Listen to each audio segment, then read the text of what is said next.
राधे राधे मेरी बहनों, कैसे हो आप लोग। आज मैं आप लोगों के लिए बहुत प्यारा सा एक सोहर गीत लेके आई हूँ जो शिव माई के व्रत में गाया जाता है और बहुत प्यारा भजन है। आप लोग पूरा सुनना, जब भी बताना कैसा लगा। राम रसोइया मोरी बाहू हो सरब गुनिया गर हो सरब गुनया गर हो मोरी बहुअर आवत शिवा कबरतिया हो बरतिया तू ही भूख्या हो बरतिया तू ही भूखाई हो मोरी बहुआ आवत शिवा माई बरतिया हो बरतिया तो ही भूख्या हो बरतिया तो ही भूखाई हो।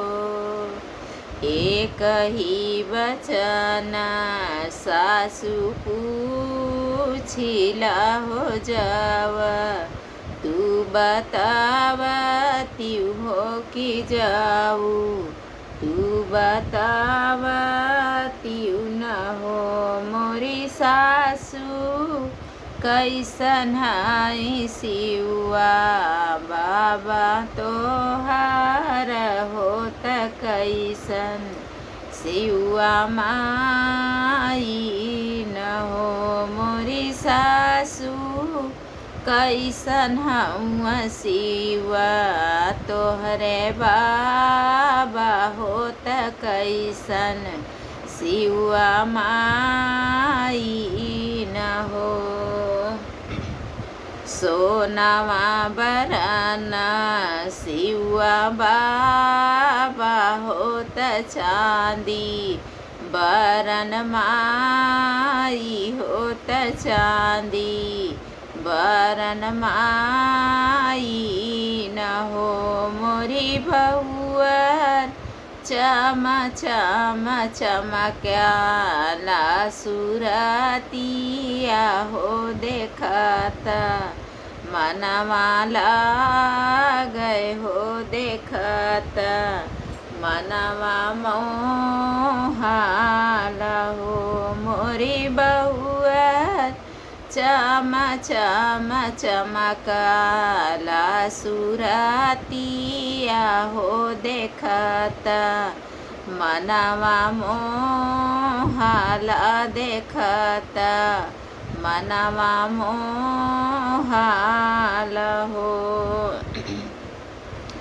काहू चढ़ाला शिवा बाबा के तकाऊ शिवा माई के हो मोरी सासु कवन भोजना हम बनाई होत भोगा वालगाई होत भोगा वालगाई न हो।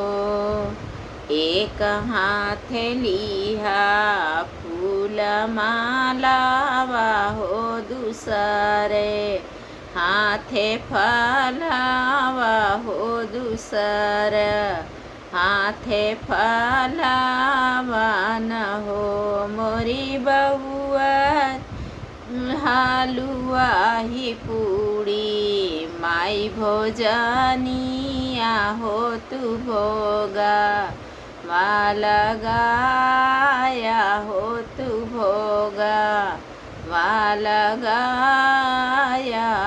न हो।